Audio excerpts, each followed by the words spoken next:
This is a webinar presentation from the Center for Future Consciousness, and I'm Tom Lombardo. A lot of the graphics today are created by Terry Spataro, and also wanted to thank Bruce Lloyd, who's a participant today, for doing quite a bit of AI research on a variety of the theories that I am covering. So thanks to Bruce for his input, and Terry for the graphics, and Terry for coordinating. And we're up to webinar 9, The Future Evolution of Consciousness. And we're on the topic of theories of consciousness. And this is part 3 of this 3-part webinar set on different theories of consciousness. If you're interested in looking at parts 1 and 2 on theories of consciousness, I will mention where they are in a moment, but we're on part 3 now, reviewing different theories of consciousness.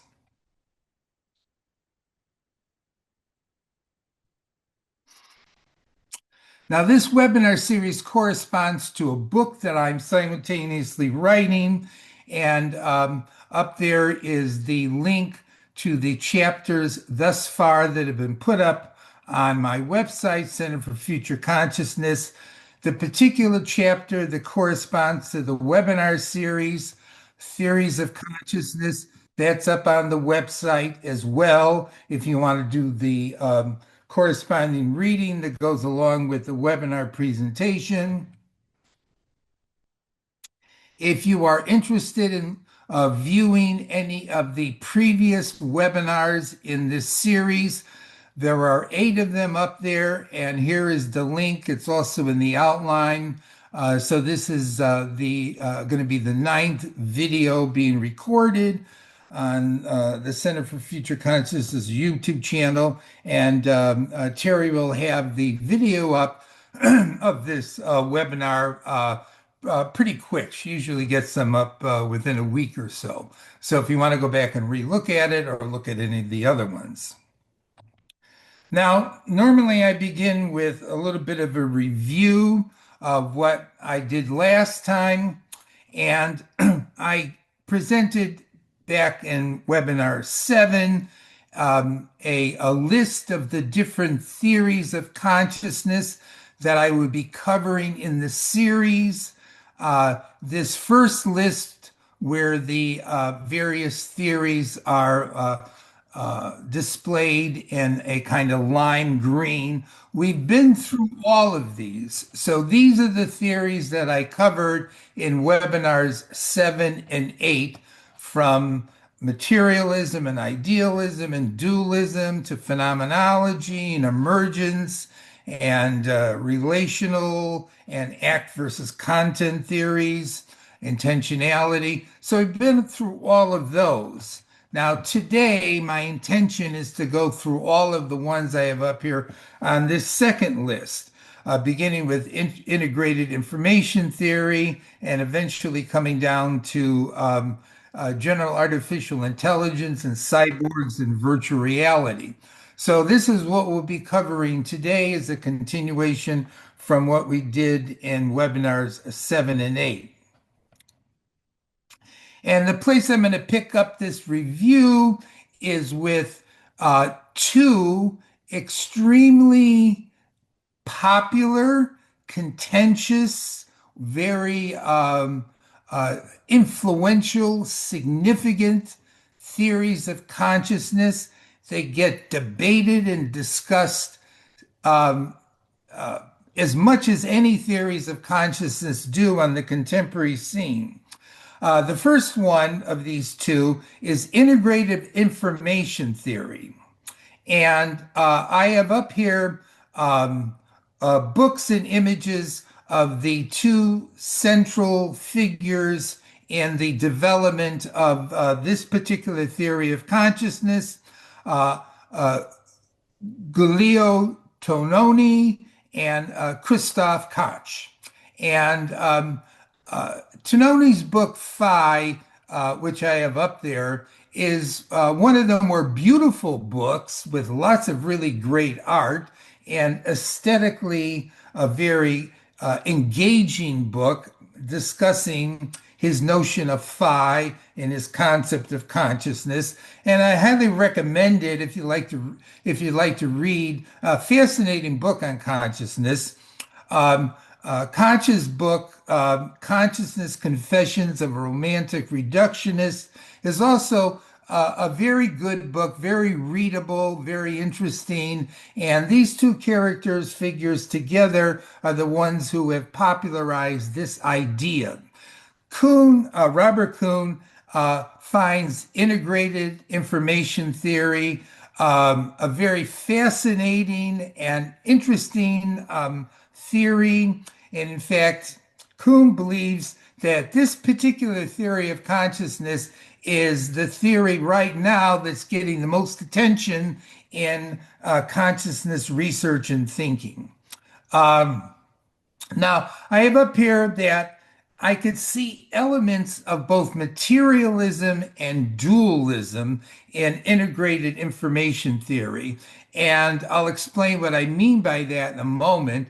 But in terms of anchoring it to what I talked about previously, you could see both of those main theories represented in this view of consciousness.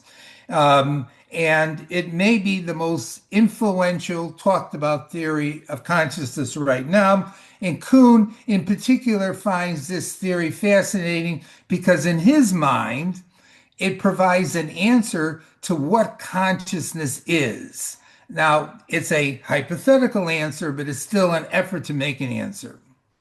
The basic idea, if I understand them correctly, Tononi derives from Gerald Edelman, who I talked about earlier under physiological theories of consciousness, that states of consciousness are simultaneously intricate differentiations and unifying integrations of those differentiations.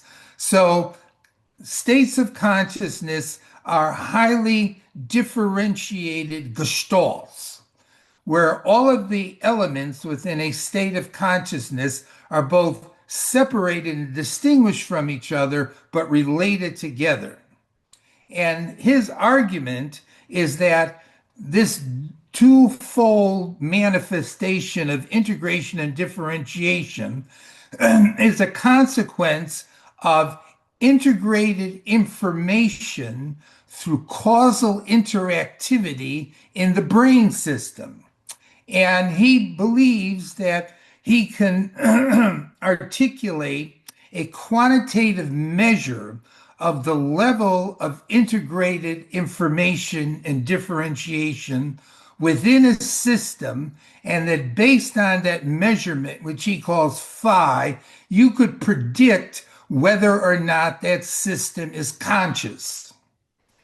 A main illustration of this would be that in the cerebrum, there's an awful lot of interaction among the individual neuronal and ganglionic systems in the cerebrum, and the cerebrum is associated with human consciousness. The cerebellum, on the other hand, which has just as many neurons as the cerebrum, does not show a lot of causal interactivity among its parts and is not a source of consciousness. So you could have a extremely rich system where the elements don't interact very much and you don't generate consciousness.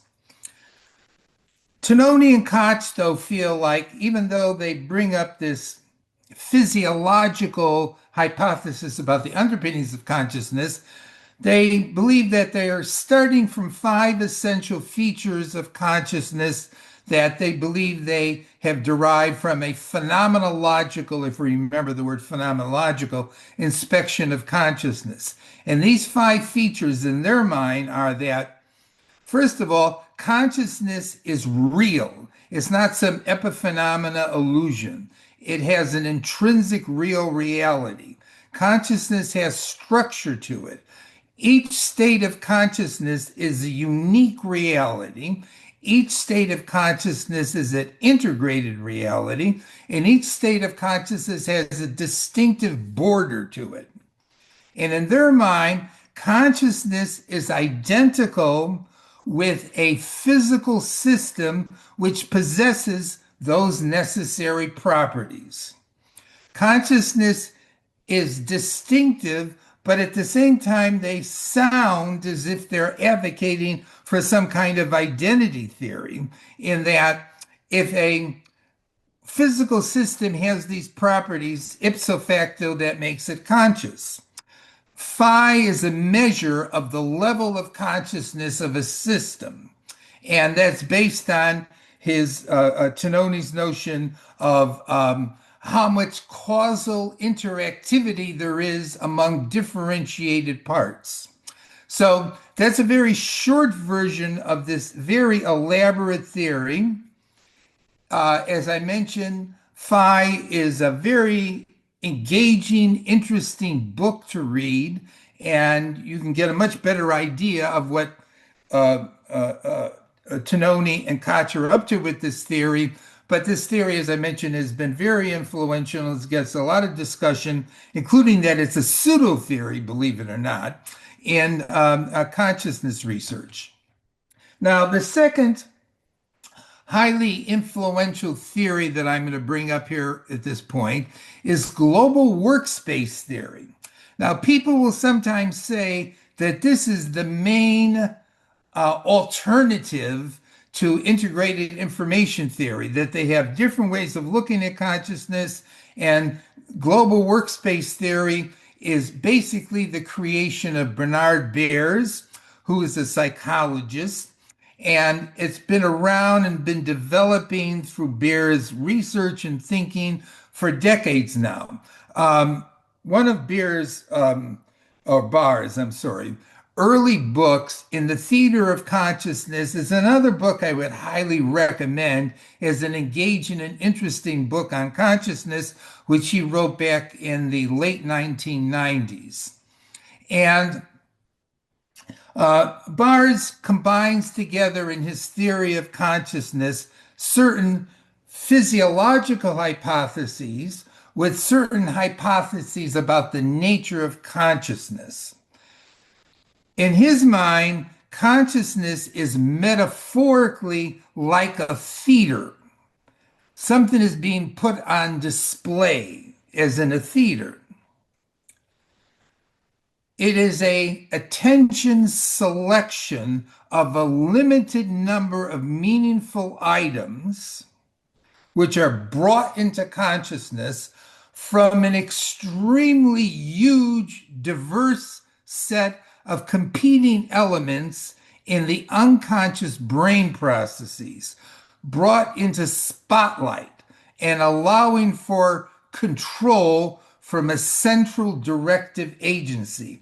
What that means is that there's an immense amount of activity going on unconsciously in the brain.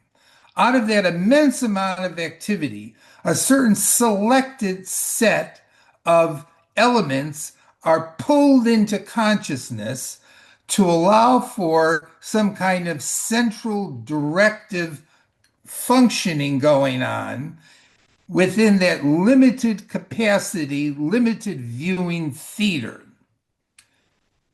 Consciousness in Barr's mind has vast global access. That is, it accesses everything that's going on in the body and the brain, and it also has vast global impact. If something comes into consciousness and a person is going to act on it, it has rippling effects throughout the entire system of the body. The integration in Barr's mind is going on in a multi-looping connection of the thalamus and the cortex. Now, I should mention that this idea about the thalamus and the cortex being integrally involved in consciousness is something that pops up in lots of different theories. And in case you didn't know, the thalamus is a has been conceptualized as a relay station that exists below the level of the cortex, that all the different sensory nerves, except for smell, feed into. So instead of consciousness being something that is generated in one place, it's actually being generated in a loop of interactivity between the thalamus and the cortex above. Barr's theory, in my mind, is very similar to Dennett's pandemonium theory, that at the unconscious level, there's a lot of parallel processing, multiple things going on simultaneously, and that out of that huge array, consciousness is selecting out certain features to pay attention to. Problem is, in my mind, and I think that other people would say something similar, is that it doesn't really address the hard problem, which is how does this neurological activity give rise to conscious experience? But at the same time, Bars does pay attention to conscious experience. And in fact, his notion of the theater, I think, is very fascinating because instead of arguing, which a lot of people might do, that there is a singular self, he wants to say that actually there are three different components of the theater and three different selves. That is, there's first of all the author self, that which is creating the act in the theater. There's the participatory self, the actor, who is carrying out the narrative of the author. And thirdly, there's the audience that's watching the theater go on. Now, if you notice in your own introspection of your own consciousness, you at times are doing the creating, at times are doing the acting of what you're creating, and are often and frequently watching what you're thinking or creating. So he's trying to articulate out here these three different features of the conscious self and of consciousness and of the metaphor of the theory of the theater. So those two, I think, are two of the most popular and influential theories of consciousness around now. And you could read more by Bars and unconsciousness and in the theater of consciousness. Now, let's jump into a different way of coming at this as far as theories of consciousness go. And I have up here a very famous picture by Escher of two faces sort of semi-looking at each other, which are woven together in Escher's distinctive kind of painting style. If you look at them, the two faces aren't exactly identical. One of the faces has a mustache and a Van Dyke, the other doesn't. But the mind is being two-faced, two or dual aspect. Consciousness being dual aspect. Now, a good place to get a sampling of this general idea about consciousness is from a classic book with lots of great illustrations, Charles Hamden Turner's Maps of the Mind. Because in fact, there's lots of different dual aspect, dual mode theories of consciousness. The basic idea being that there are complementary modes of consciousness and thinking. This fundamental idea goes back to the yin yang and the archetypes of the male active initiator and the female passive receptive modes of being, of consciousness. But we find lots of different dual aspect or dual mode theories. We have Eisler's idea of dominator versus partnership consciousness. We have right versus left cerebral hemispheric. We have the distinction of analytical versus holistic consciousness, which came up with structuralism and Gestalt psychology. We have the idea from Nisbet that Westerners have a different, slightly different kind of consciousness than Easterners. We have the idea of hierarchical versus network organization, from the feminist thinkers and some of the stuff I said about perception. We have the idea that there is a self-oriented consciousness and an other-oriented consciousness, the proprioceptual versus perceptual consciousness. We have the distinction that comes up at times between understanding consciousness and action consciousness. That is, there's to be aware, to know, and there's to be conscious of doing. Those are two different modes that integrate together. People sometimes make the distinction between intuitive versus logical sequential consciousness. In Leonard Shlain, The Alphabet and the Goddess, he makes a distinction between visual consciousness and linguistic consciousness. We can have a distinction that's developed between a mode of consciousness that focuses on the material world versus a mode of consciousness that focuses on the mind, the self, the inner direction. So there's lots of different examples in psychology, philosophy, religion of the notion that there's dual complementary modes of consciousness. Carl Jung, the great psychoanalyst, psychologist, actually divided the two into a quartet where he postulated four different basic modes of consciousness: thinking and feeling as complementary, sensation and intuition as complementary, and then presumably some mode of consciousness which integrates them together. So Jung didn't do two, but Jung was definitely influenced by the yin yang and the idea of complementary modes of existence or consciousness. But Jung divided again the two into four.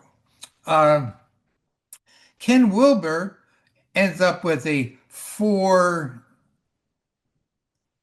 box quadrant vision of consciousness, which he refers to as the individual interior, the subjective, the I, the collective interior, the intersubjective, the we, the individual exterior, the it, and the collective exterior, the its.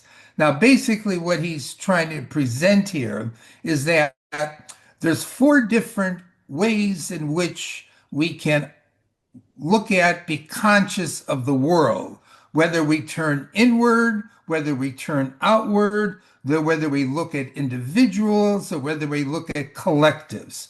So he ends up with a four quadrant, which is actually two different distinctions he makes divided into four.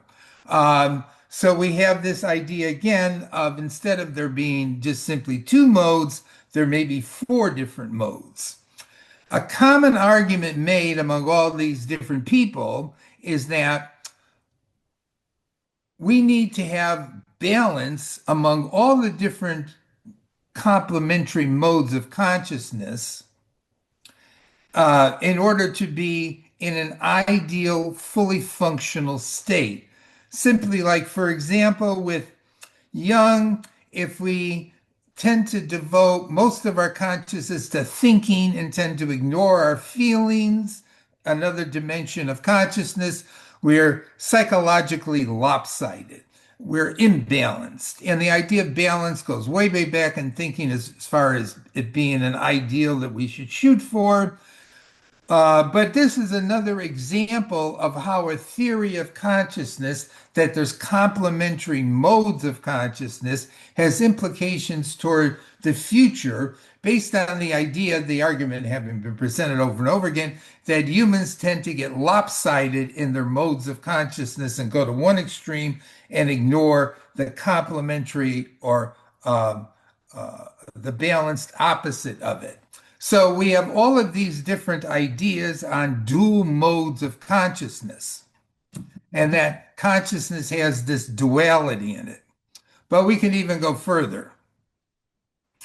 One writer who I wanted to highlight here, Antonio Damasio, who over the last few decades has written a number of very good books on the brain and on consciousness, in particular, The Feeling of What Happens, which was a very popular book.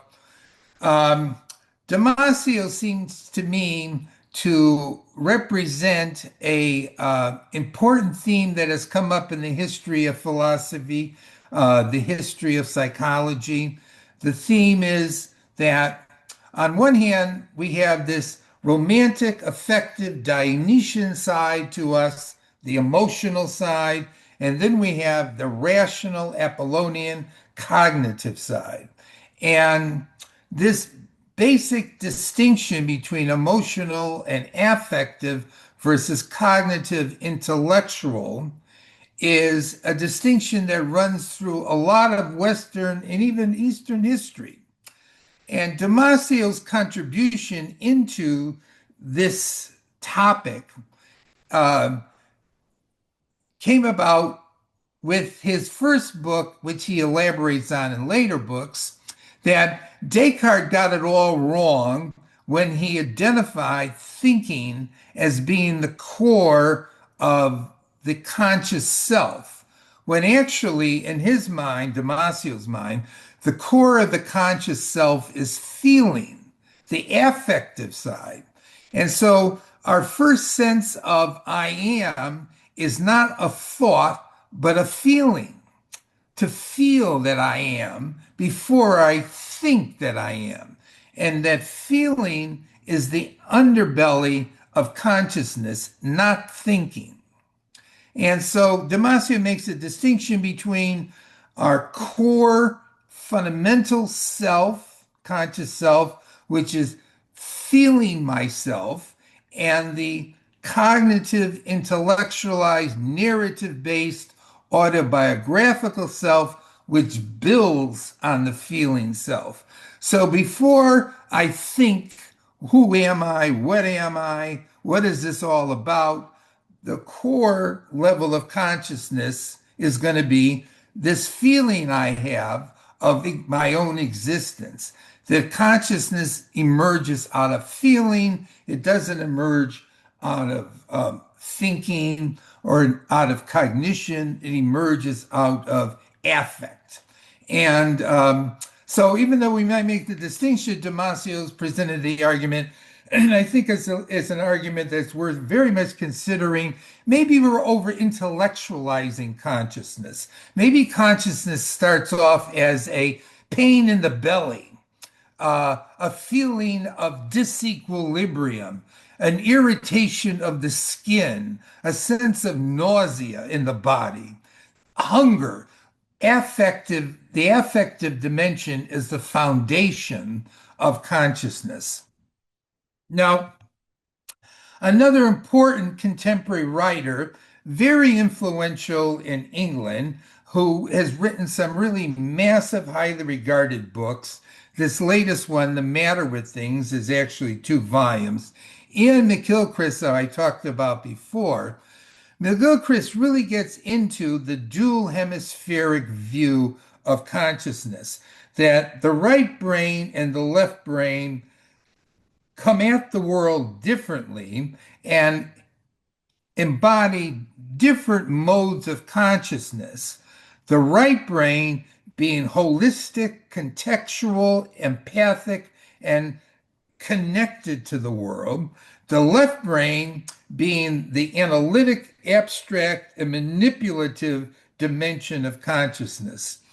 As he puts it, it's the difference between experiencing the world as presented to us, that's right brain, versus experiencing the world as we represent it to ourselves through symbolization, logic, language, that's the left brain.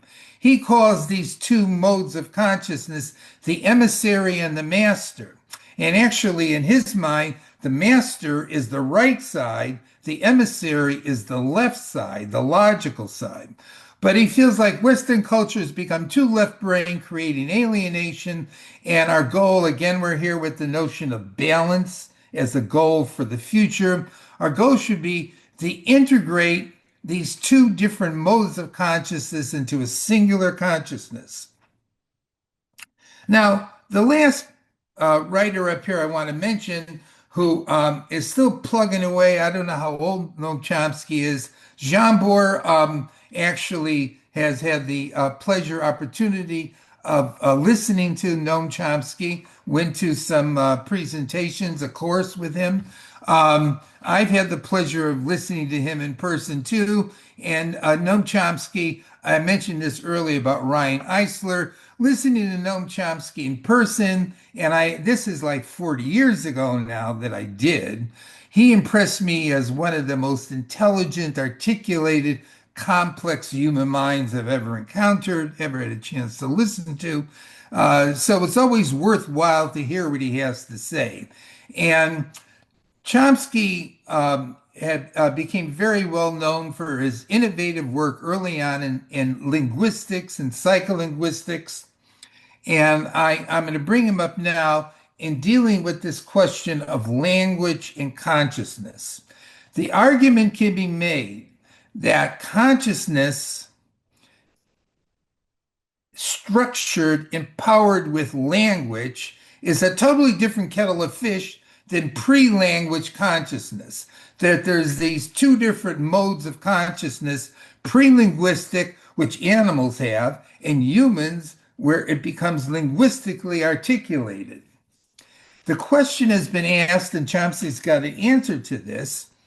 Can there be conscious thinking involving abstraction without language? And Chomsky's answer is no, there can't be. That is, in his mind, language is the very medium of thinking. Without language, we could not think. Thinking requires this abstract, grammatically structured system of articulation that we call language. In fact, Chomsky even argues that the primary function of language, its evolutionary development, was not to communicate, but to provide a tool for thinking. That is, language serves thinking rather than communication as its essential function. So you can go read about this, and I know, and Debbie's going, "Oh, I can see your image there, Debbie." Well, that's a strange idea because when we think of language, we think of language as having as its primary function to communicate. Chomsky thinks the primary function of language is to allow us to think. So, the distinction here, of course, being made is between these two different modes, the feeling, perceptual, proprioceptual, visceral, pre-linguistic kind of consciousness, which is always ongoing, and then the linguistically articulated mode of consciousness, which is thinking consciousness, where we can engage in abstraction, among other things. And that takes us to a different level of consciousness than we were at the pre-linguistic level.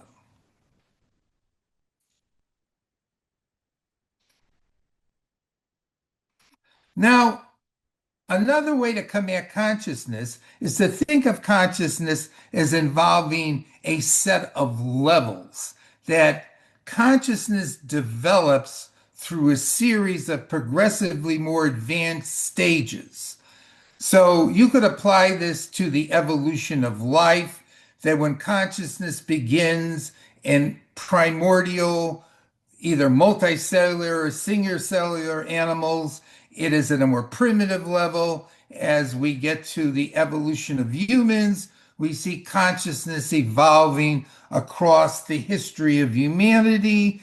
And if we look at individual humans from birth to adulthood, we see consciousness developing through a series of stages as well. That is, in general, we can look at consciousness as being a evolving, progressive reality that goes through a series of stages, or it has gone through a series of stages in its articulation and its level of advancement, whether it's life as a whole, just the existence of humans, or each of us individually as we grow in our own lives. I had suggested back in an earlier webinar that when we look at animal consciousness as a fundamental way to break up into stages this evolutionary development, that we begin from the sensory, visceral, and emotional, purposeful modes of consciousness in animals, maybe even before animals. And then what we find is a jump to learning and memory coming into the picture of consciousness. And then finally, we come to thinking, imagination, linguistic consciousness, and moral consciousness. So this was a three-stage process, three stages that I had suggested earlier, which I'll come back to more later on. Now, lots of people have proposed, and I have up here just a couple examples of a historical evolution of human consciousness from prehistory up to the present. One writer who's been very popular, Jean Gebser, has suggested 7 or 8 stages that human consciousness has gone through from our early history. Donald is another interesting writer on stages in the historical evolution of human consciousness. We already had discussed levels of consciousness in Aurobindo, Sakar, Wilbur, and Leslie Combs. But all of those levels theories, where there's different stages in the evolution of consciousness, they're all of the ones I've just mentioned, they're all cyclic, where the primary fundamental stage of consciousness, we end up returning to it. The other way of thinking is that actually the evolutionary process is open-ended and indeterminate, and the levels of development, levels of evolution stages won't return to the beginning, but are ending up going off in some indeterminate, more advanced level that we can't even imagine what it might be today. Now, lots of people have applied the stage theory to individual human development. One of the most famous is Jean Piaget, who talks about the cognitive development of humans from infancy up to adulthood, where individuals, in his mind, may or may not reach a formal operational stage of consciousness. In fact, most people don't, at least in terms of how it has been measured in people's thinking. But Piaget believed that we can go through at least 4 different stages in our cognitive consciousness from infancy to adulthood. Now, some people have said that Piaget actually, when he gets to the formal operational stage and treating it as the highest stage a human could reach in consciousness, cognitive consciousness, was mistaken. And people have suggested there is something like post-formal consciousness. And I just wanted to mention a writer briefly who if I had the time, I would go into a lot more in depth, is John Stewart, who is an evolutionary biologist who has written extensively both on evolution. He's got a really fascinating website. I've talked to him on a few occasions. He's a very smart cookie. He's got lots of interesting ideas. And he has a new book out called Human Superintelligence, which is a proposal for how one can develop past Piaget's formal operational stage to a different level of consciousness, which he calls superintelligence. And of course, there's a lot of hype that goes on in psychological and consciousness theories, but Stewart, in my mind, is a very knowledgeable and interesting individual thinker.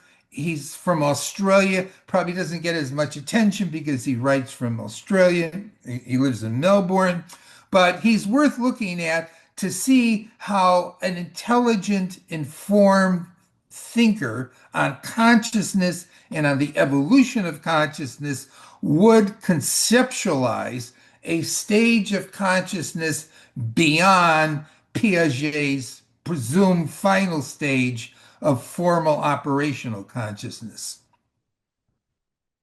Erik Erikson is very famous for proposing 8 stages of conscious development in human personality.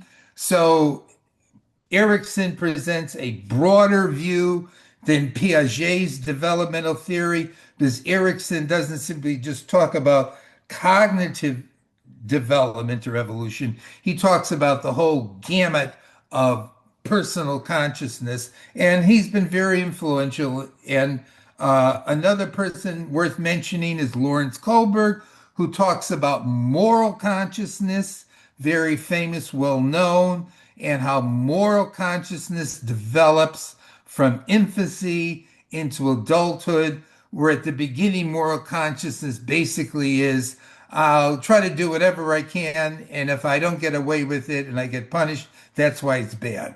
Um, but Kohlberg has been criticized by various writers that his view of moral consciousness is too rational and also too masculine.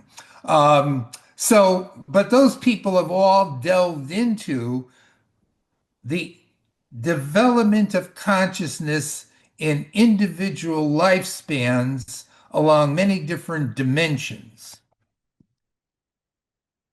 Now, one of the most famous, influential views of levels of consciousness is from Abraham Maslow. And almost everybody is familiar with Abraham Maslow's pyramid, his hierarchy of motives or needs. Now, Maslow doesn't highlight out, although he doesn't ignore the term consciousness, but basically what he is talking about or did talk about in his hierarchy of motives here, his pyramid from physiological up to self-actualization, is that the human mind goes through a series of steps in its development through life. And it may realize at the pinnacle of this developmental series, these levels, a mode of consciousness and behavior, which Maslow calls self actualization. A basic distinction that Maslow makes in his pyramid is between motives or needs which are deficiency driven. That is, I'm doing something to get rid of something. So fear is a deficiency motive. That is, I'm acting to get rid of the thing that I'm afraid of. On the other hand, he talks about growth motives like self actualization, where the basic motive is not to avoid or eliminate, but to pursue and move toward. And so he sees this as a fundamental shift that can occur, doesn't necessarily have to, in the individual development of consciousness in humans from beginning as deficiency motivated to avoid, eliminate, and if it reaches its highest level of consciousness, it's a approach, pursue, obtain mode of consciousness. Now, I put up here as a interesting example of another levels of consciousness theory. Richard Barrett, who's a contemporary psychologist, I believe, who postulates 7 different developmental stages in human consciousness from birth up to adulthood. And the stages that he proposes are survival, social relationships, self esteem, transformation, self actualization, integration, and servicing humanity, each level building on another one. He sees these levels as normal steps we could potentially go through in our own development. In this way, he's sounding like Erickson, sounding like Maslow. But these normal stages, and this is something that applies to Maslow, applies to Piaget, applies to Erickson. These theorists take these, what they think of as normal stages, which people may not reach or pass all the way through, and they come up with a theory of the preferable direction of consciousness if it is going to completely evolve and manifest itself at its highest level in either us individually or us collectively.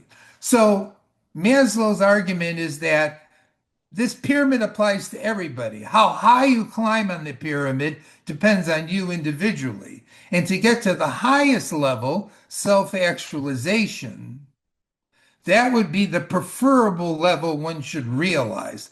Just like with Barrett, it's to realize a service level of consciousness, of doing for others. So there's lots of commonalities among these different levels, theories of levels, but they all seem to believe that the level that they postulate at the final stages are the preferable stages that one should realize. So everybody should preferably get to a self-actualization stage.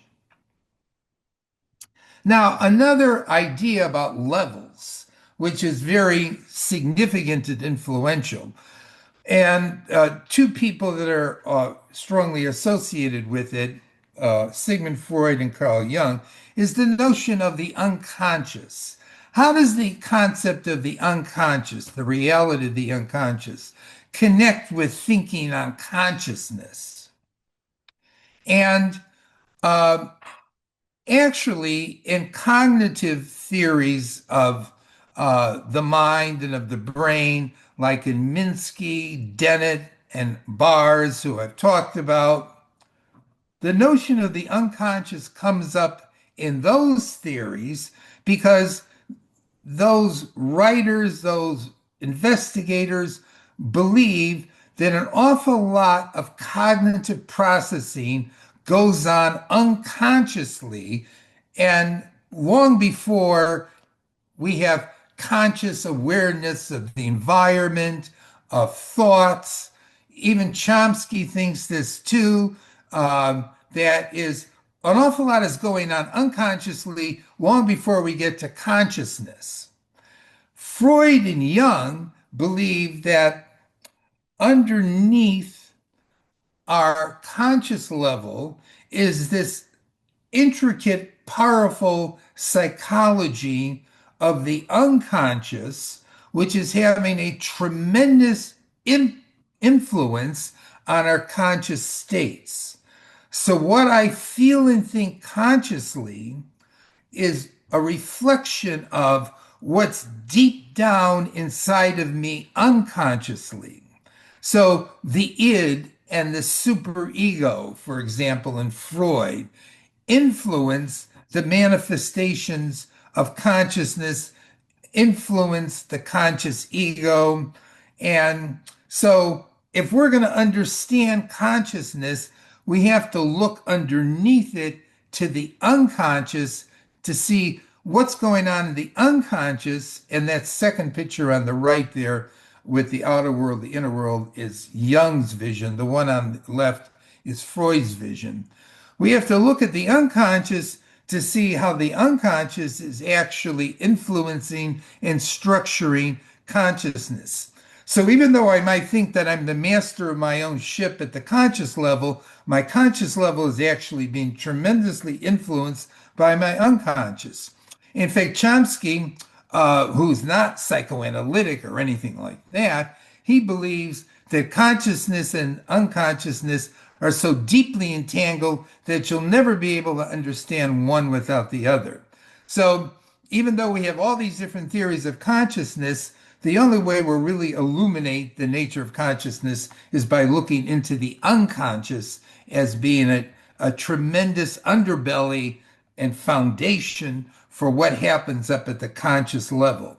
Like, for example, right now, to be cognitive about this, right now I'm talking in reasonably intelligible, articulate, grammatically correct sentences, and I'm doing this consciously on the fly really fast. But Chomsky would say, and people would agree with this, that there's an awful lot going on cognitively at the unconscious level, such that I come up with the right words at the right time in the right order that makes sense consciously. All of that cognitive processing is going on unconsciously before the words come out of my mouth consciously.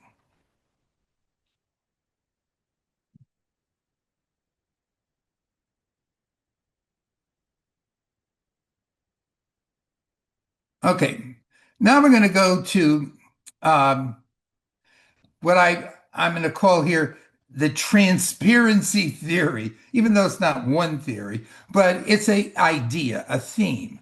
And I'm going to use a quote from our dear friend Leslie, who said, "Whatever experience you have, it unfolds in an already dimensionless field of perfect emptiness." Notice the word emptiness.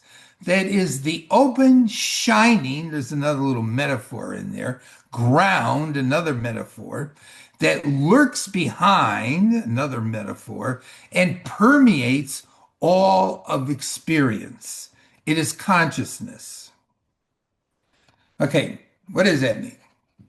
It means that consciousness is some kind of perfectly transparent, empty medium in which everything we experience takes place, but it itself has no definable qualities or features to it except to be this radiant illumination. Even radiant is misleading because that's given it some qualities. Okay. And so consciousness is like a transparent medium. It's not a thing, it's not a substance, it has no qualities to it in and of itself, but it illuminates everything that's in it. Um, it is an emptiness. And as I put up here in the outline, Leslie likes to use the word radiance as well too to describe it. We're never going to be able to define what consciousness is, but in some kind of paradoxical sense, it is the nothingness in which somethingness is manifested. It's the transparent, illuminating background of it all. But it has no color, no substance, no form to it in and of itself. Now, I'm putting up here the great existential philosopher Jean-Paul Sartre and his book Being in Nothingness, because Sartre also said, and in fact in this book, that in a sense consciousness is nothingness. Consciousness has no essence to it. And he says this to make a point that we are free to create our consciousness however we want to, because inherently our conscious reality has no essence or form to it. Now, this whole thing could sound a little bit woo woo, fuzzy wuzzy, metaphysical, but I'm putting it up here because, in fact, it's an idea that has been suggested that there's some way in which consciousness is some kind of transparent, empty, totally revealing reality that doesn't have any qualities to itself at all. But everything in consciousness happens in it. I'm also putting up here under this heading Gibson's direct realist theory that a perception that Gibson did not think that when we perceive, we're perceiving representations in our consciousness. We are directly interfacing with the physical world when we perceive, so that somehow or other our minds, our perceptual capacities are transparent to the world. They're open to the world, although the transparency can be very selective and restrictive. But to push the theory of, well, what is consciousness to its absolute limit, we have this notion that, in a sense, consciousness is a nothingness in which everything happens. So, I have about 7 minutes after 11. That's probably a good place to take a little break. Could we do that right at the moment? Okay, so that was transparency theory. Now we move on to the self-constructing theory of consciousness. A very influential book that both people in philosophy and science and also in the study of consciousness frequently cite is a book called Autopoiesis and Cognition, The Realization of the Living by Maturana and Valera. The idea in this book is that living systems, at least, are self-organizing, that a life form both produces and reproduces its own parts. That is, life is a self-creative system. It literally pulls itself up by its own bootstraps. So when you look at a living form, what you will notice is that its parts are being made by it. Now, when we make machines, the machine doesn't make its own parts. We make it for it. But a living system makes its own parts, and when they run down, it reproduces and makes new versions up to a point. And the argument here is that the conscious self, or consciousness generally, in some sense, creates itself. Now, Leslie Combs, in both Consciousness Explained Better and his previous book, The Radiance of Being, at times seems to present this kind of view of consciousness, that consciousness is self-creative. Notice how this also fits in with Sartre, that we make our own identities, and that consciousness is this dynamic, self-organizing, self-creative, unpredictable reality. And Leslie draws upon Maturana and Varela, excuse me, I keep having trouble pronouncing his name, Varela, as well as he draws on Gebser and Aurobindo and Wilbur and a bunch of Western psychologists. And he especially draws upon Wilbur's quadrants idea. But the fundamental idea here is that we look at consciousness, we have to see it as some kind of reality that is actually making itself. And I think that this is a fascinating idea worth pondering.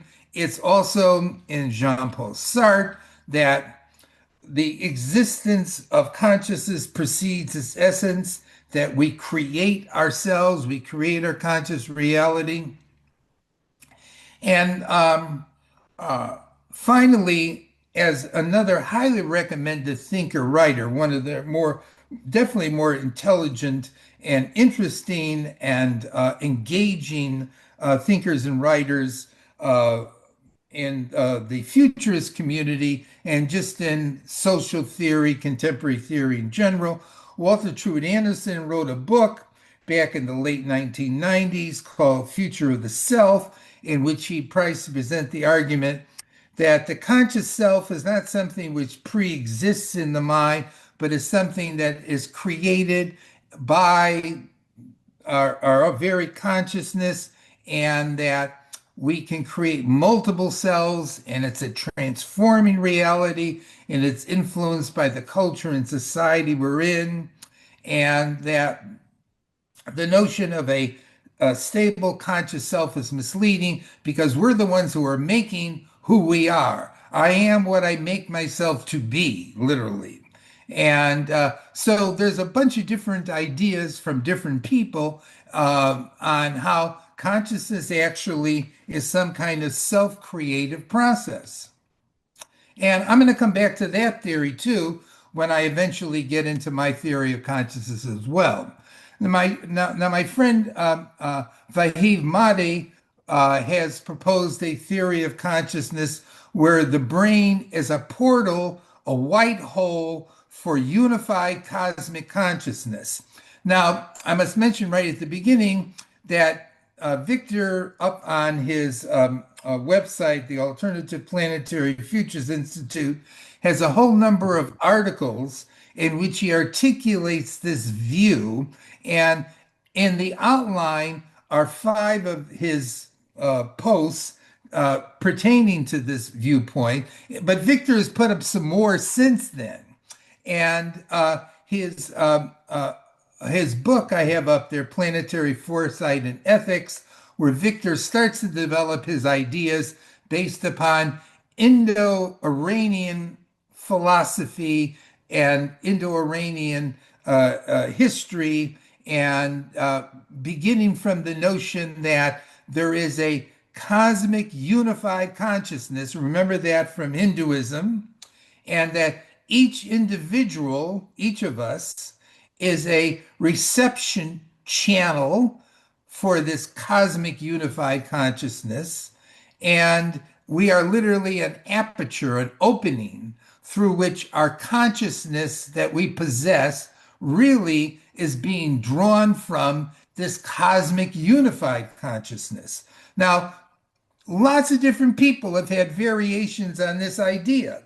So the brain doesn't make consciousness, it receives it from the outside, but it's an outside that's all pervasive and non-localized, a non-local origin of consciousness.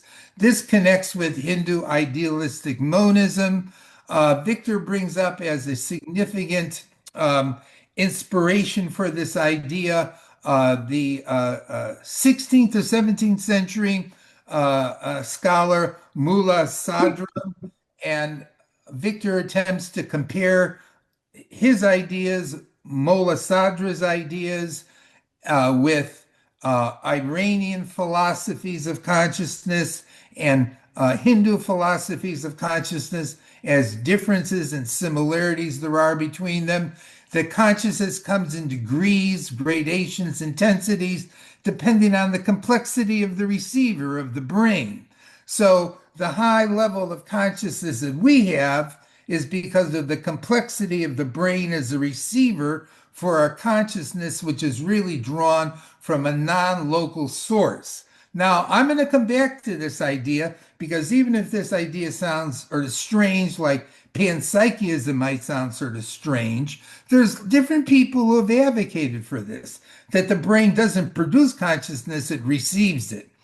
One thing that is an additional feature in Victor, which I resonated to, which I think is an important thing to bring up, is that there is a romantic and Dionysian affective dimension to consciousness, and he uses music and dance as a way to tune in to consciousness in a non-intellectual fashion. That is, through music and dance, we resonate or tune into cosmic consciousness. And I'm bringing it up because number one, Victor's, and I have had lots of chats about consciousness and about the future. It's also a good example of a Indo-Iranian vision of reality and consciousness that contributes to the cultural breadth of the survey I'm doing. And like I said, Victor's got lots of articles on this, and this is a connect with another perspective on consciousness that'll come later, that I'll talk about in about 15, 20 minutes on the non-local theory of consciousness and how it connects with our sense of localized consciousness within ourselves.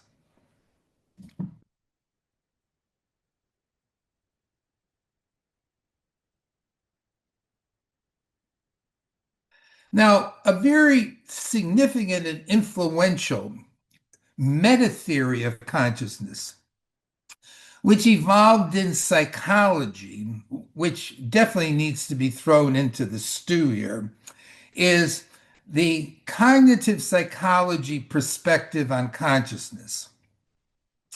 Now, if you recall, behavioral psychology, rejected the idea of mind and consciousness as an object of scientific study.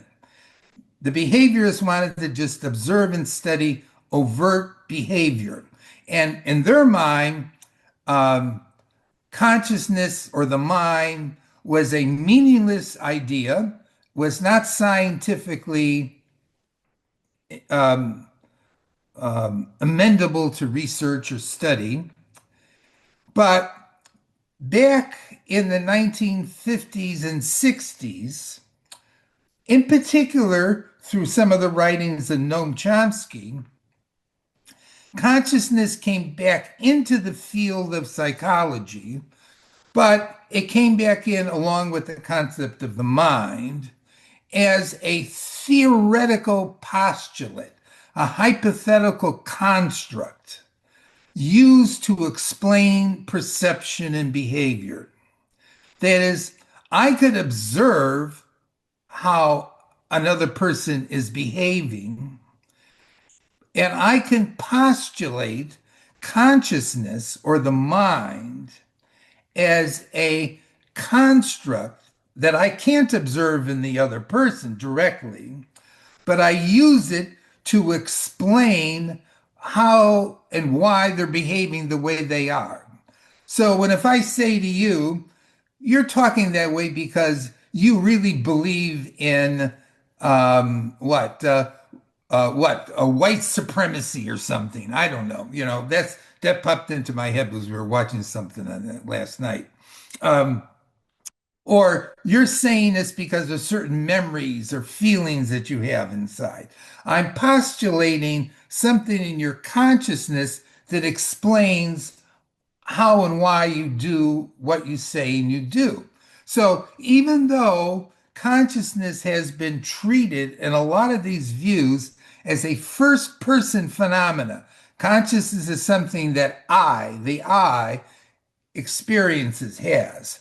Cognitive psychology treated it as a third person phenomena that's inferred from third person behavior. So the mind becomes a hypothetical construct. Consciousness becomes a hypothetical construct, intervening between the perception of the world and behavior directed out at the world. It's the postulated link between the world and behavior. And the cognitive psychologists saw the mind or the conscious mind as integrative, selective, creative in how it organizes all of this sensory input and how it initiates and coordinates all the outward behavior.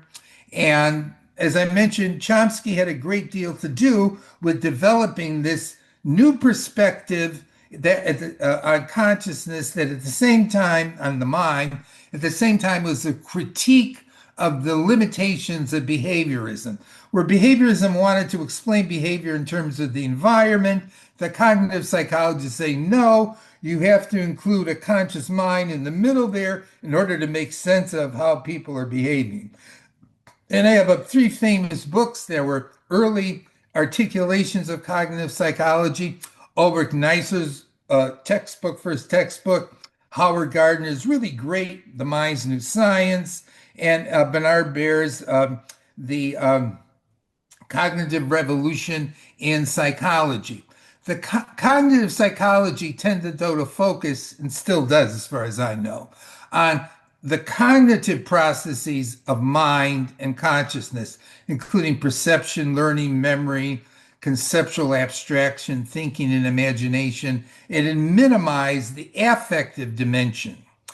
And it also often created analogies and metaphors with computers as being a way to think of the nature of the brain and the conscious mind, where the analogy was basically that the brain is the hardware of the conscious being, and consciousness is the software, the information processing that occurs. So, cognitive psychology introduces consciousness as a hypothetical construct to explain overt behavior and doesn't study it introspectively first person, but studies it third person in terms of making hypotheses about what's going on in the mind that's producing the behaviors that a person that are observable on the outside.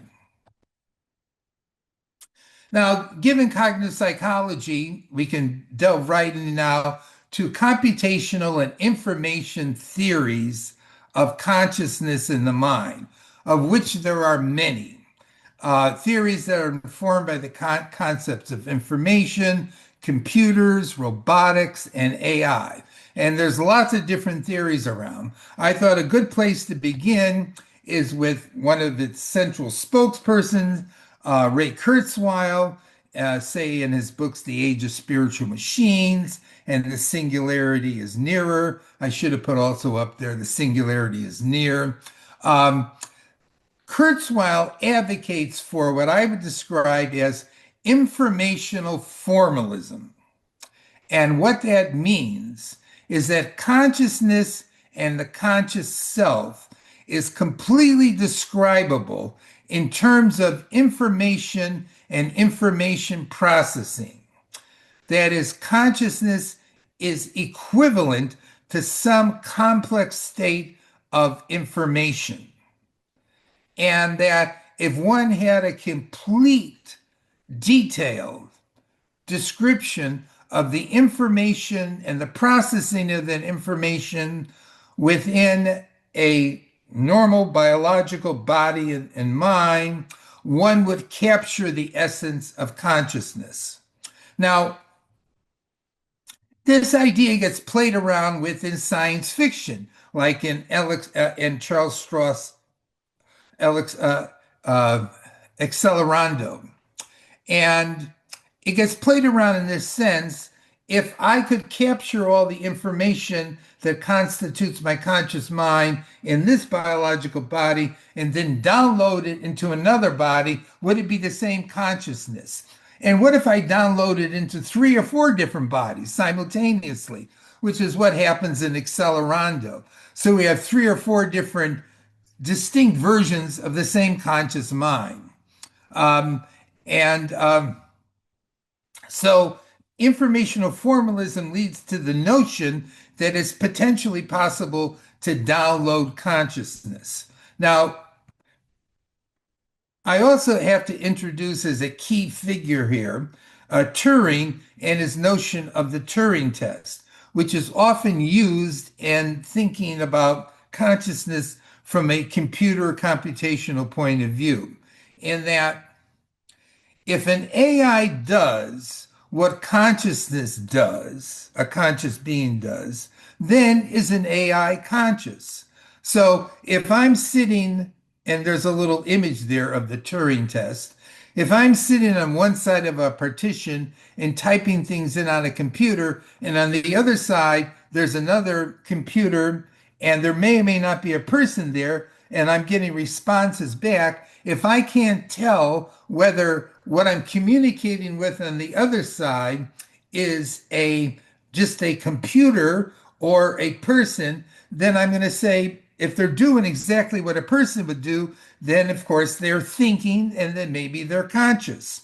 Now, this is where people get into debates, discussions about when we ask general AI questions, and it gives us back answers that often sound like they're being generated by a conscious mind. but then of course people say, well, no, they're not being generated by a conscious mind, but they're giving you answers that sound as if they're being generated by a conscious mind. And the Turing test would say if they are doing exactly what a person would do in response to your questions, then there's a sense in which they are thinking and that maybe they're even conscious. But there's a very famous counter argument to this by John Searle, the Chinese tea room argument, which is that simply mimicking a process doesn't mean or be is not equal to understanding that process. So that the machine could be using some equivalency formula for giving the appropriate responses to the questions that's being fed, but not be thinking and not even be conscious. And you can't tell for necessarily if indeed the thing on the other end is thinking and conscious or just mimicking what thinking and consciousness looks like. The Mystery of Consciousness is another very good book I highly recommend by Searle on the nature of consciousness. Now, this all gets around to this question of can an AI, an artificial intelligence, be conscious? And I'll mention it a bit later. An article I wrote on this question hinges upon if we have an understanding of what the real world conditions are for consciousness. And until we have a real world answer to that question, we can't definitively say that a machine can't be conscious because we don't know as of yet what makes us conscious. So we can't say that the machine can't be conscious. Kuhn says, well, it depends on your theory of consciousness. Yes, of course it does. So would AI have different types or forms of consciousness than us? That gets speculated. Could AI consciousness expand our understanding of consciousness? Frank Tipler, who I'd mentioned, I think that I didn't put him up yet. I had mentioned before, who takes the informational formalism view of consciousness, believes that the universe is evolving into an omniscient and omnipotent AI consciousness, which is a very hopeful vision. But the whole idea about computers or AIs being conscious, generates in people hope, fear, or some combination of the two. Because if machines could become conscious, then what are they going to think? What are they going to desire? What is going to be their ethics? What are they going to do? And people could be very hopeful about this, or they could be very fearful about this. I found a very fascinating um, um, narrative discussion of this issue about general AI being conscious in Beer's science fiction novel Queen of Angels, where we have a super AI trying to puzzle out whether it's conscious or not. Now, this is one to wrap your head around. Is it conceivable that you could have some kind of entity which is trying to figure out if it's conscious? Wouldn't that somehow mean that it was already conscious in order to figure out or try to figure out if it was conscious? But it's a very interesting thought experiment. If something could ask the question, am I conscious? Does that mean, and they understand what it is, conscious, doesn't that mean in some sense they are conscious already? So lots of different people have gotten into this question about computers, robotics, can robots be conscious, have been articulating theories of consciousness based on the idea that in some sense consciousness can be described in terms of informational structure and the processing of information. Not everybody agrees at that one right off the bat.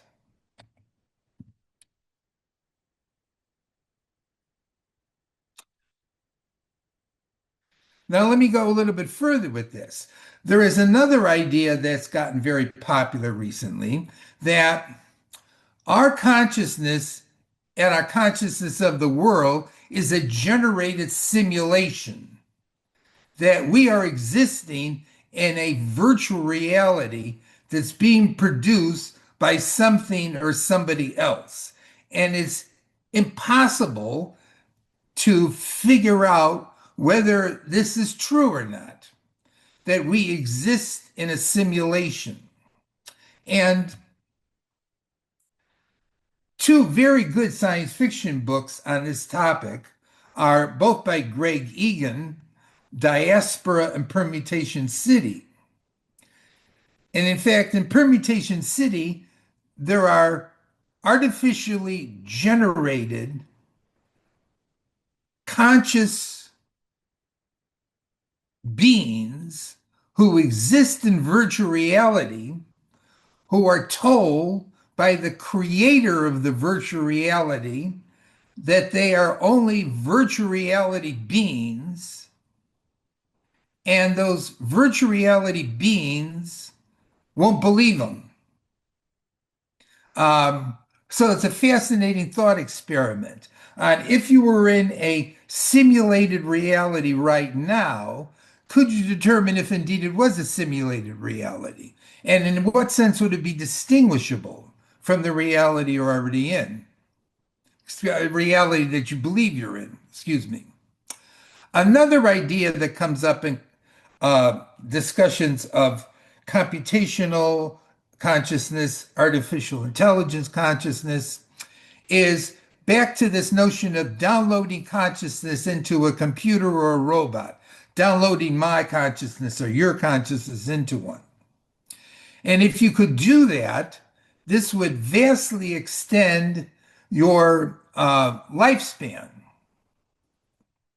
Uh, and there's lots of different answers to whether or not that makes sense.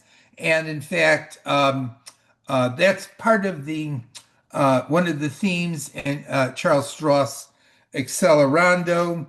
An interesting variation on that, which I'm sure you run into either through the movies or through literature, is where two consciousnesses could exchange bodies. So if my consciousness could be downloaded into another body, couldn't another body's consciousness be downloaded into mine? Could we do a flip here? And I think there's been some comical movies on this, for example. But a really good science fiction example of it is H.P. Lovecraft's The Shadow Out of Time, which throws in the additional variable is that the consciousness that comes into my body existed millions of years ago, and my consciousness is somehow transmitted to a body that long ago had disintegrated.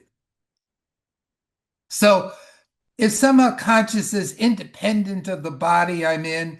Can my consciousness be moved from one body to another? Does that sound dualistic? Could I possibly wake up in a new body and still be me?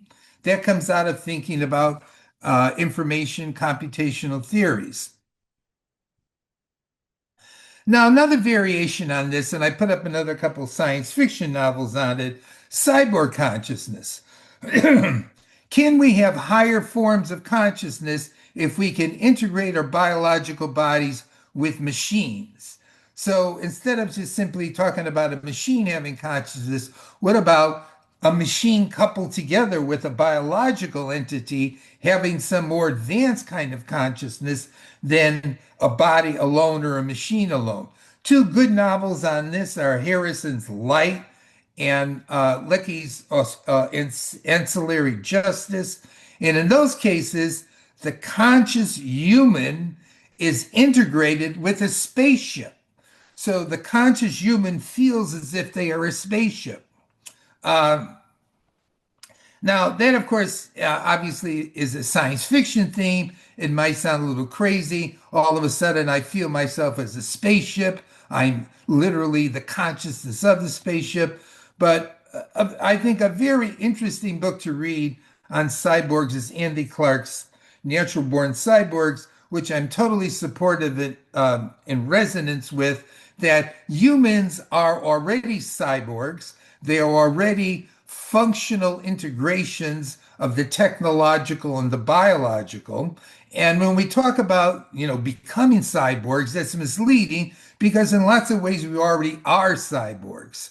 Um, and our consciousness is not simply supported by this biological thing that I possess, the body, but it's also supported by all of the technologies that I have integrated into my way of life that facilitate and help to manifest that consciousness.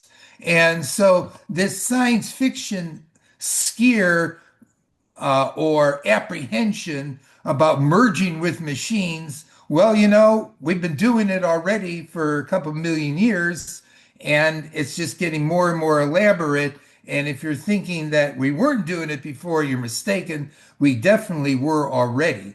We are cyborgs. And that has something to do eventually with thinking about the evolution of consciousness in the future, because indeed that evolution is going to be an evolution of cyborg consciousness, unequivocally.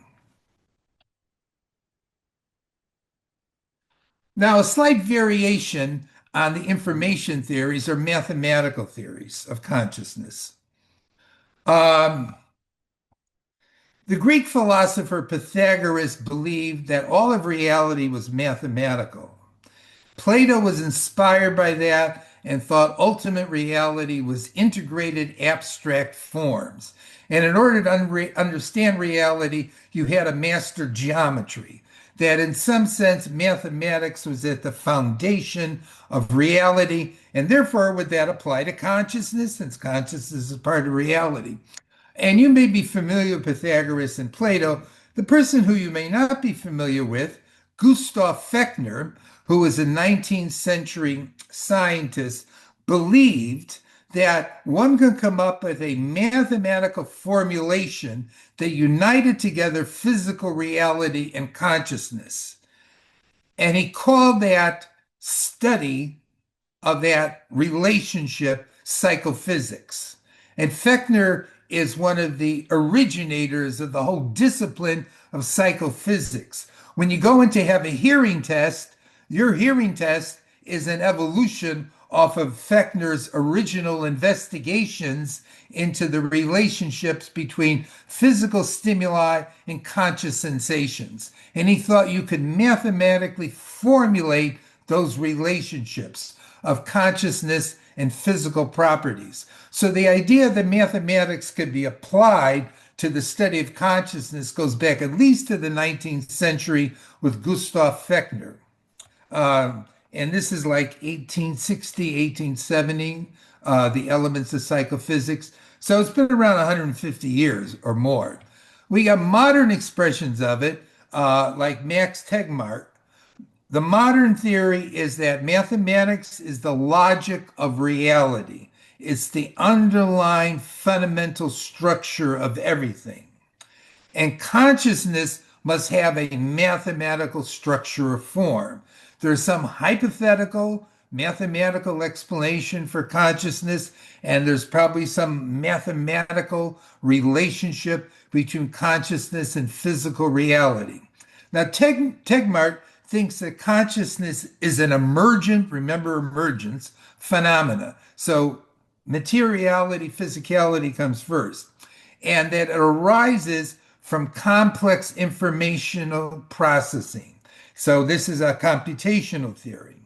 And there's 5 key material properties that are necessary in order for it to be consciousness. We have to have information, integration of that information, a independence and separateness of that integration so it isn't being perturbed and unsettled from the outside.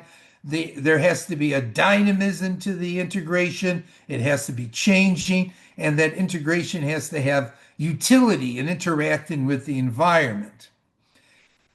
Tegmark and others in the computational view of things do not believe that consciousness has to be tied to some specific material substratum, meaning that even though our consciousness is tied to biochemistry and bioanatomy, consciousness could be tied to some entirely different kind of material understructure. It's not the material itself, it's the informational complexity realized, the processing being realized that leads to consciousness. And so, in Tegmark's mind, consciousness is a mathematical informational pattern. And this, of course, sounds like Kurzweil too. But this pattern somehow is capable of subjective experience. Now, that's where the hard problem comes in, and you wonder, how do I get from a mathematical information processing description to feeling me in the world? But anyway, there are mathematical theories of consciousness. Now, I put as a new category here that's not in Kuhn, time-based theories of consciousness, because time seems to get involved in discussions of consciousness. Um, our experience of time is fundamental to consciousness. Consciousness has a temporal flow, the psychological arrow of time. This temporal flow in the present is continually being contextualized by our consciousness of the past and our anticipations of the future. Consciousness is a temporalized process. And I talked about that in the context of William James and his notion of flights and perchings. Philip Zimbardo recently wrote a book on different attitudes and emphases on time and human consciousness, whether our human consciousness in an individual focuses more on the past, the present, or the future. But the fact of the matter is, all three temporal categories apply to human consciousness. We are conscious of the past, whether we pay attention to it. We're conscious of the present, but we're also conscious of the future. In fact, there are psychologists and other thinkers who have wanted to emphasize the criticality of the future in understanding consciousness. The consciousness or the brain is an anticipatory predictive process. That is, consciousness is future directional. It's not just simply receiving reality, receiving the information around us. It's anticipating continuously what is to come and acting with that anticipation. And I have up here two books that highlight out this future-oriented view of consciousness on intelligence and Homo prospectus with Martin Seligman, a co-author in there. And of course, in my ideas on future consciousness as being central to human consciousness and the evolution of civilization, I highlight out the future dimension of human consciousness, future orientation, and that this capacity to anticipate, to predict, to attempt to manipulate and control the future is actually the vehicle by means of which we engage in the purposeful evolution of the physical world. So consciousness unequivocally impacts the future of the physical world through the capacity of consciousness to anticipate and to set goals and to attempt to manipulate the flow of the physical world.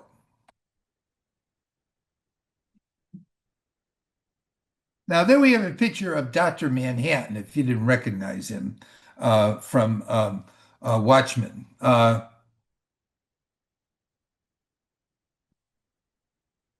couple of other ideas here on time-based theories. I've talked about J.T. Frazier before, and time is conflict, time the familiar stranger, where Frazier thinks that time itself has evolved. Time has evolved.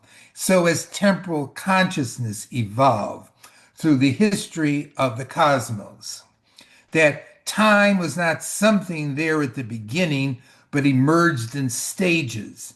And our experience of time has emerged in stages through what he calls umwelts. And basically, what he's getting at there is that if we move backwards in our own time or backwards through the history of the universe, past, present, and future all disappear. Past, present, and future as a temporal structure in our consciousness is not primordial. This begins to sound a little bit like some kind of eternalism, whether it's Western or Eastern, but down deep in reality, there is no distinction of past, present, and future. And so, this distinction that's very fundamental to consciousness has evolved within the emergence of consciousness. Well, if time is something which is evolved, and our consciousness of time is something which is evolved, then maybe our temporal consciousness can evolve further in the future. And people have talked about this. And I just mentioned here briefly, as science fiction writers have talked about this, Olaf Stapleton, where our consciousness could reach back into the past. Frank Tipler, the end of the universe can manipulate the beginning of the universe. Our consciousness of time can become circular with no beginning or end, and like an all you zombies with Heinlein. All moments past and future become continuously accessible in Vonnegut's Slaughterhouse Five, in Watchmen, or in particular Dr. Manhattan. And in fact, this also is a theme that comes up in the movie and the story based on it, Arrival. That is, our expansive temporality of consciousness is something that could grow, evolve into new levels. And this is going to jump ahead to something else in about 5 minutes, I'm going to say, with respect to psychic theories. Now we're going to go overboard a little bit here. I have about 5 minutes to 12, but it's going to take another 15 minutes to go through the last few slides. Um, there's a question that comes up. What is the relevance of psychic phenomena and altered states research to understanding consciousness? Now, I have to mention Jeff Mishloff and the New Thinking Aloud video series because it's a super source of discussions on telepathy, clairvoyance, telekinesis, extrasensory perception, out of body experiences, near death, post death experiences, communication with the dead. The basic question being addressed: what are the limits and full breadth of the powers of consciousness? And Mishlov delves into all these different presumed kinds of consciousness that are generally referred to as psychic or parapsychological. He points out that every culture, recorded culture, has believed in there being conscious life after death, which would seem to involve the assumption of some kind of dualism. The question is raised here: can there be non physically supported consciousness? And psychic phenomena, according to people who study it, advocate for it, would seem to challenge materialism, that consciousness has to be depend on physical matter. It's here that we see very frequently the notion of non-local consciousness. I mentioned here Dean Radin, who's one of the central spokespersons for parapsychological research, two of his books, and there's other parapsychological thinkers who argue for the same thing, that the way we understand something like remote viewing or telekinesis or clairvoyance is that our consciousness isn't localized in the immediate here and now, but somehow there's an undercurrent, under substratum of a non-local consciousness which we tune into, or we can tune into. Now, As you may be aware, Dan Brown of the Da Vinci Code fame has recently published a new novel called The Secret of Secrets, in which he gets into this whole issue of non local consciousness. This is a fictional book, literally about the study of consciousness. And there are different interviews that have been recently done with him in which he discusses the idea of non local consciousness and whether he believes in it or not.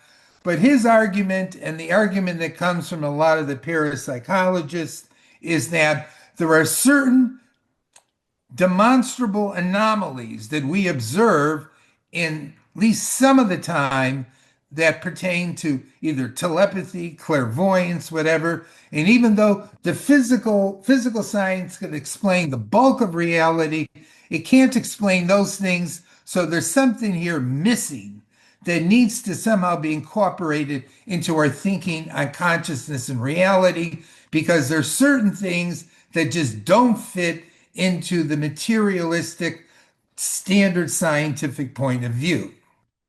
Now, even though it's a separate topic, I put up here the question, I guess thematically it's connected a bit, the question of altered states of consciousness due to psychedelics and the relevance of drugs to understanding consciousness or expanding consciousness.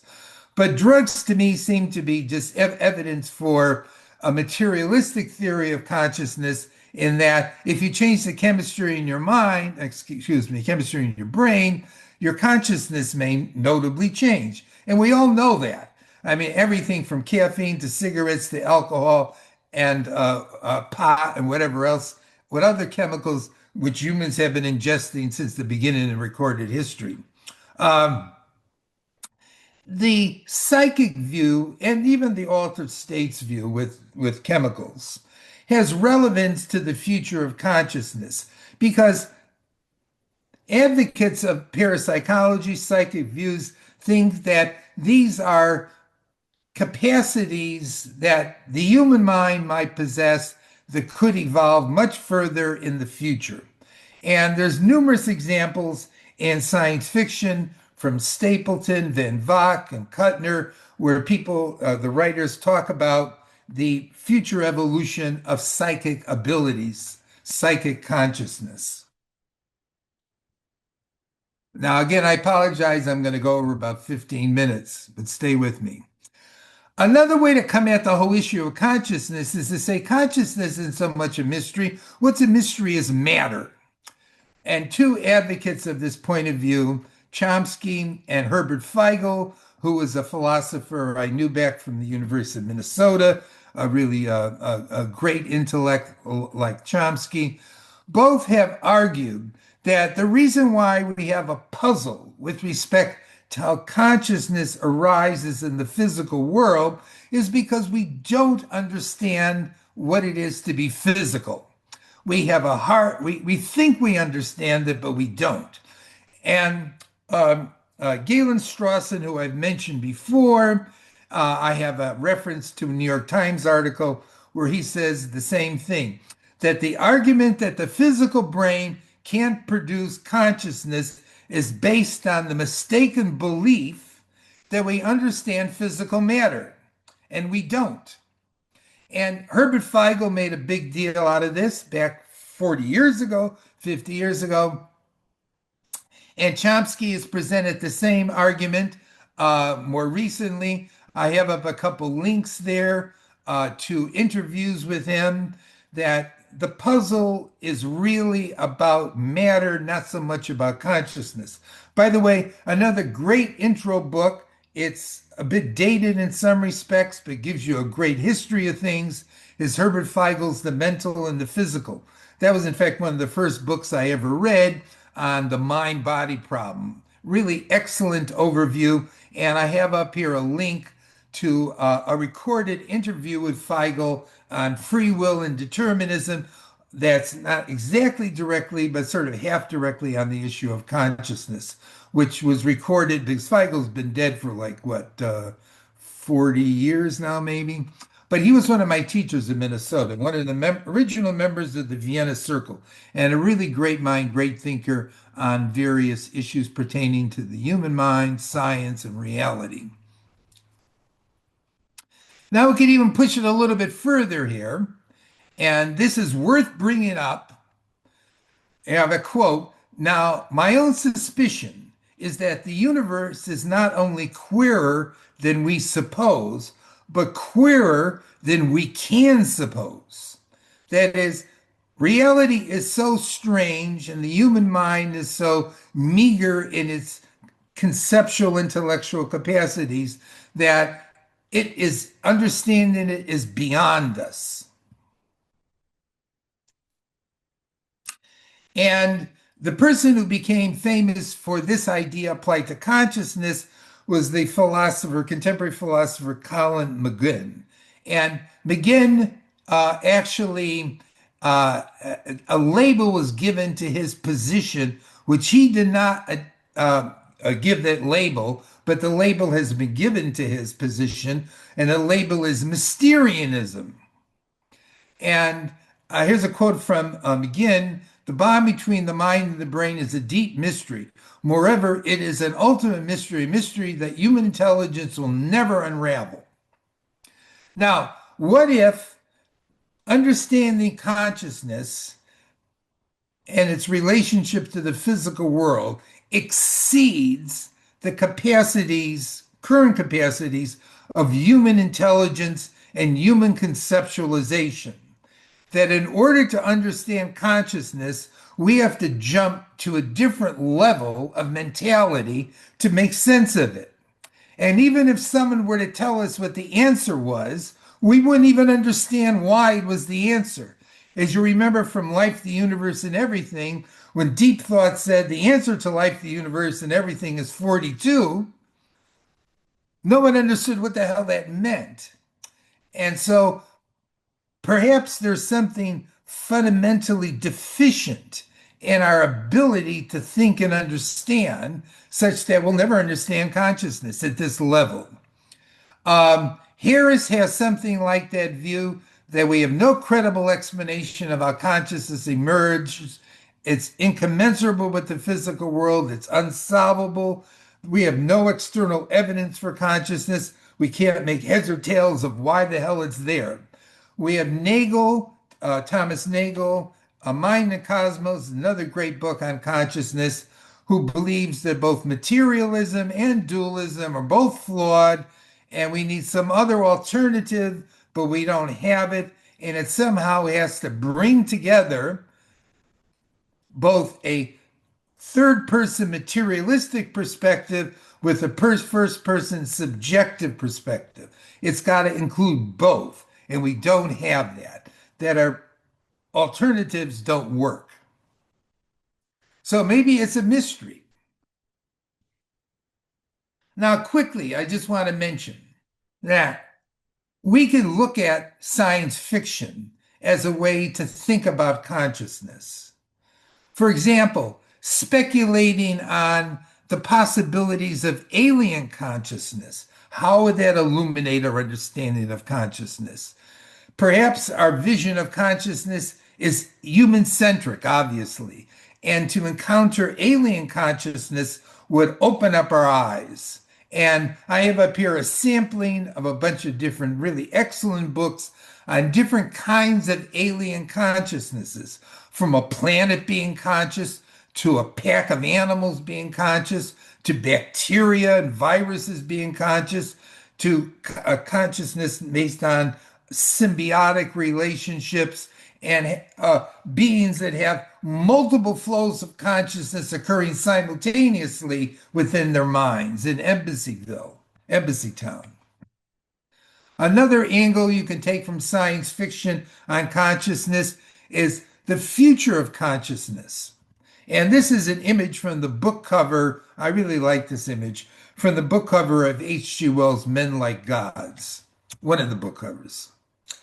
Just like our perspectives on the past evolution of consciousness might inform us about the present of consciousness, maybe perspectives on the future of consciousness would inform us stimulate us too. And there's been lots of books on the future of consciousness in science fiction, from Men Like Gods by Wells and Stapleton's Last and First Men, and Van Vocht's Slan, Darwin's Radio, Silverberg's Son of Man, Arthur C. Clarke's Childhood's End, Ted Chiang's short story, Understand, super story to read, where he does a really incredible, realistic job of depicting two advanced forms of human consciousness in a state of competition with each other. Really good story, very well thought out. What would a super intelligent human mind be like? And I should also mention in here, often psychic phenomena, powers emerging. Just recently finished Eric Frank Russell's Sentinels from Space, where he goes all out with multiple forms of psychic consciousness in the future. But he's not the only one. Slan has them, Last and First Men have them as anticipations. So just like the past may inform the present, the future, hypothetical futures, might inform the present. And as a subset on the future dealt with in science fiction, we can think about and read about science fiction perspectives on robotic, AI, cyborg, and virtual reality as it pertains to consciousness. We have lots of books on this too. We all know this, right? We have Asimov's classic stuff. You may not know, but is exceedingly better, more powerful depiction of robot consciousness in Jack Williamson's With Folded Hands and the Humanoids, and Greg Egan's books, including Shile's Ladder, which I hadn't mentioned before, super challenging books on AI, cyborg consciousness, Schismatrix, great book on cyber consciousness as well too. And I mentioned Accelerando. And more recently, we have the Murderbot robot novels by Martha Wells on robots. So how can the future of AI enlighten us on the nature of consciousness? So that finishes my review of theories. Now, as I mentioned, I had a set of questions that I thought were good ways to summarize a lot of the content and at the same time provoke you into thinking about, well, where do you stand with it all? Here's what I think are some basic fundamental questions on theories. What is the relationship between consciousness and the physical brain? Um, Is there a relationship? Does consciousness create matter, or does matter create consciousness, or do they create each other? That's one big theme. How do we integrate our vision, physicality with consciousness? Is consciousness a fundamental property of reality and existence, or did it emerge at some point in the evolution of the universe? And how and why? Is consciousness an all-pervasive one, or is it a many? Is it eternal or is it temporal and limited? Is consciousness something that develops over time, either in our individual development and the evolutionary development? Is there an overall dynamic direction to the evolution and development of consciousness? Lots of people talk about that. How did the past evolution of consciousness inform our understand? How does it inform our understanding of consciousness? What would considerations about possible futures? How would that inform our consciousness? Is it possible that we can purposively evolve consciousness? How?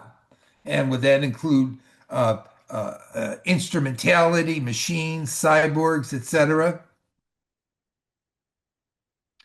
And some more questions here. Are there some fundamental or basic features to consciousness? If so, what are they? Is there a fundamental nature? What is consciousness? People talk a lot about what produces it, but they have a hard time explaining what it is. You could say, oh, it's awareness, experience, it's knowledge, its radiance, it's the ocean of existence, etc., etc. How would alien consciousness influence our answers? What are the functions of consciousness? What is it good for? William James asked that question. What is the relationship between consciousness and the self? Do you need a self to have consciousness? Is consciousness a first person reality? Why? What does that mean? Can consciousness be realized in a non biological or technological entity? Why not?